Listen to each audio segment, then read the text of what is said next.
एकेकाळी काँग्रेसचं वर्चस्व असणाऱ्या अहिल्यानगर जिल्ह्यात सध्या मात्र पक्षाची अवस्था बिकट झाल्याचं पाहायला मिळते। काँग्रेसचे ज्येष्ठ नेते आणि मुख्यमंत्री पदाचा चेहरा म्हणून पाहिले जाणारे बाळासाहेब थोरात हे जिल्ह्यातील संगमनेर मतदारसंघातून सलग 8 वेळेस निवडून आले होते। थोरात यांच्यासारख्या दिग्गज नेत्यालाही यंदाच्या निवडणुकीत मात्र पराभवाचा सामना करावा लागलाय। गत विधानसभा निवडणुकीत अहिल्यानगर जिल्ह्यातील 12 विधानसभा मतदारसंघांपैकी केवळ 2 जागा मिळवण्यात काँग्रेसला यश आलं होतं। एक म्हणजे संगमनेरची जागा ही बाळासाहेब थोरात यांच्या रूपाने आणि दुसरी म्हणजे श्रीरामपूरची जागा ही लहू कानडे यांच्या रूपानं। यंदा काँग्रेसने जिल्ह्यातील संगमनेर, शिर्डी आणि श्रीरामपूर या 3 जागा लढवल्या होत्या। मात्र संगमनेरसह शिर्डीत काँग्रेसचा पराभव झाला, तर अनुसूचित जातींसाठी राखीव असणाऱ्या श्रीरामपूरच्या जागेवर विजय।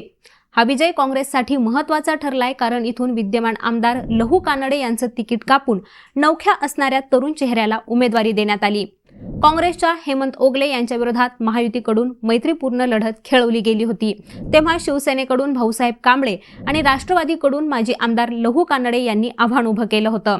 पण या दोघांनाही मात देत नवखे असणारे हेमंत ओगले हे 13,000 अधिकची मतं घेत निवडून आलेत।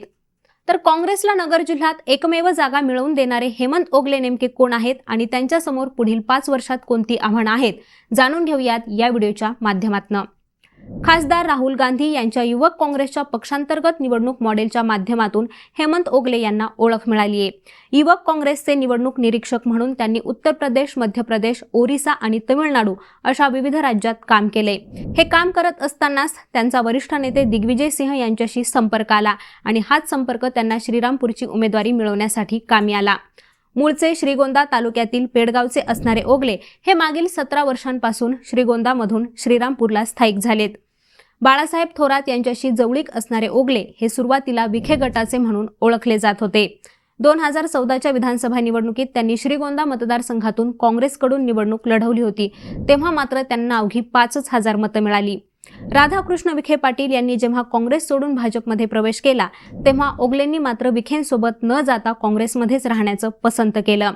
बाळासाहेब थोरात यांच्यासोबतच त्यांनी श्रीरामपूरचे माजी उपनगर अध्यक्ष करण ससाणे यांच्या स्थानिक गटाच्या संघटनेशी जवळीक निर्माण केली आणि हीच जवळीक त्यांना आता यंदा निवडून येण्यासाठी फायद्याची ठरली। सध्या प्रदेश काँग्रेस सरचिटणीसपदी कार्यरत असणाऱ्या ओगलेंनी निवडून येताच जिल्ह्यात काँग्रेसची नव्यानं बांधणी करावी लागणार आहे, प्रत्येक तालुक्यातून नवीन नेतृत्व शोधून ते पुढे आणावं लागणार आहे, असं म्हणत आपल्या कामाचा श्रीगणेशा केलाय। लोकप्रतिनिधी म्हणून काम करत असताना ओगलेंना जिल्ह्यात काँग्रेस पक्ष बांधणीचं आव्हान दुर्लक्षित करून चालणार नाही इतकं तर नक्की आहे।